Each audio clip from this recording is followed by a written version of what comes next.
श्रीसूर्यदेव दैते तव सुप्रभातम्। चित्ते करोमि सवितारमनन्तमाद्यम् रक्ताम्बराभरणभूषितमत्तमूर्तिम् सम्पुल्लपद्मविलसत्करपद्मजं त्वाम् श्रीसूर्यदेव दैते तव सुप्रभातम्।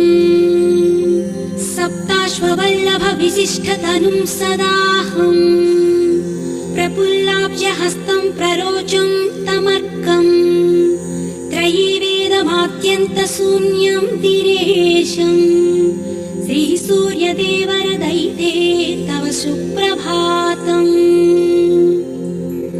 महेन्द्रप्रतिष्ठाक्रिया सुप्रसन्नम् तमादित्यमारोग्यदातारमीडे जगज्जन्महेतु